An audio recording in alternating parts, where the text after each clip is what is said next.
महाराष्ट्रात विधानसभा निवडणूक आता तोंडावर आल्यानं वेगवान राजकीय घडामोडी घडतायत। सध्या सर्वच पक्ष जोरदार तयारीला लागल्याचं पाहायला मिळतंय। महाराष्ट्रातील सत्ता मिळवण्यासाठी महायुती आणि महाविकास आघाडीनं जोरदार मोर्चे बांधण्यास सुरुवात केली आहे। लोकसभा निवडणुकीत भाजपला फटका बसला होता। लोकसभेप्रमाणे विधानसभेतही फटका बसू नये यासाठी भाजपनं योग्य ती खबरदारी घेणं सुरू केलेलं आहे। बघूया त्याबद्दलचा एक रिपोर्ट।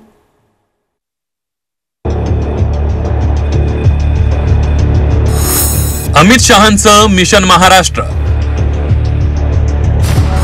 भाजपच्या कार्यकर्त्यांना कानमंत्र।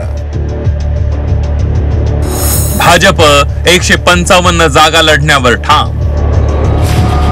गेल्या काही दिवसांपासून महाराष्ट्रात पंतप्रधान नरेंद्र मोदी आणि गृहमंत्री अमित शहा यांचे महाराष्ट्रातील दौरे वाढले। गणेशोत्सवात अमित शहा मुंबईमध्ये आल्यानंतर ते दुसऱ्यांदा महाराष्ट्राच्या दौऱ्यावर आहेत। विधानसभा निवडणुकीच्या पार्श्वभूमीवर अमित शहा यांचा हा दौरा अतिशय महत्त्वपूर्ण आहे। शहांच्या उपस्थितीत नागपुरात भाजपची संघटनात्मक बैठक पार पडली। लोकसभेला भाजपला विदर्भातून कमी जागा मिळाल्यानं या बैठकीत शहांनी काही कार्यकर्त्यांना कानमंत्र तर काहींची कान उघडणी केली आहे। महायुतीला विदर्भात 45चं टार्गेट आहे। प्रत्येक बूथवर 10% मतदान वाढवा असे आदेश अमित शहांनी दिले।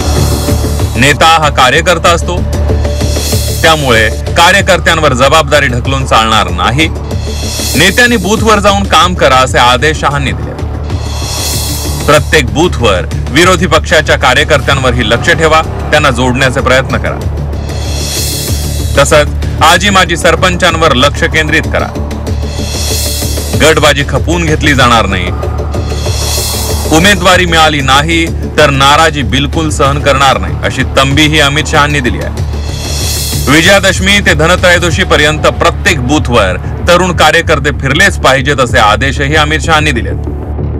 प्रत्येक बूथवर 10% मतं वाढवण्याचं त्यांनी हे केलेलं आहे। कार्यकर्त्यांना सूचना केलेल्या आहे आणि विदर्भामध्ये 45 जागा जर आल्या निवडून तर महाराष्ट्रामधली जी सत्ता आहे ती भारतीय जनता पार्टीची कायम राहील। लोकसभा निवडणुकीत मराठवाड्यात भाजपला एकही जागा मिळाली नाही, त्यामुळे अमित शहा यांनी छत्रपती संभाजीनगरमध्ये बैठक घेत आढावा घेतला। अमित शहांच्या दौऱ्यात महायुतीच्या जागा वाटपावर चर्चा होणार आहे। महायुतीमध्ये 80% जागा वाटप पूर्ण झाल्याची चर्चा आहे। मात्र काही जागांवर मतभेद असल्यानं अमित शहा यांच्या सोबतच एकनाथ शिंदे, देवेंद्र फडणवीस आणि अजित पवार यांची बैठक होणार आहे। याशिवाय तिन्ही पक्षांचे वरिष्ठ नेतेही उपस्थित राहणार आहेत। या बैठकीत विधानसभेच्या जागा वाटपावर चर्चा होणार आहे। भाजप 150 ते 155 जागा लढण्यावर ठाम आहे, तर शिवसेना अजित पवारांच्या राष्ट्रवादीला एकूण 130 ते 135 जागा सोडण्यास भाजप तयार आहे। सोमवारी सागर बंगल्यावर झालेल्या कोर कमिटी बैठकीत जागा वाटपावर चर्चा झाल्याची माहिती आहे। डेंजर झोन मधील जागांची जबाबदारी मोठ्या नेत्यांवर दिल्याची माहिती आहे। मित्र पक्षांची समन्वय, जबाबदाऱ्यांचं वाटप आणि निवडणुकीच्या तयारीबाबत कोर कमिटी बैठकीत चर्चा झाली। अमित शहा यांच्या विभागवार बैठकीनंतर नवरात्रीत महायुतीकडून जागा वाटपाची घोषणा होऊ शकते।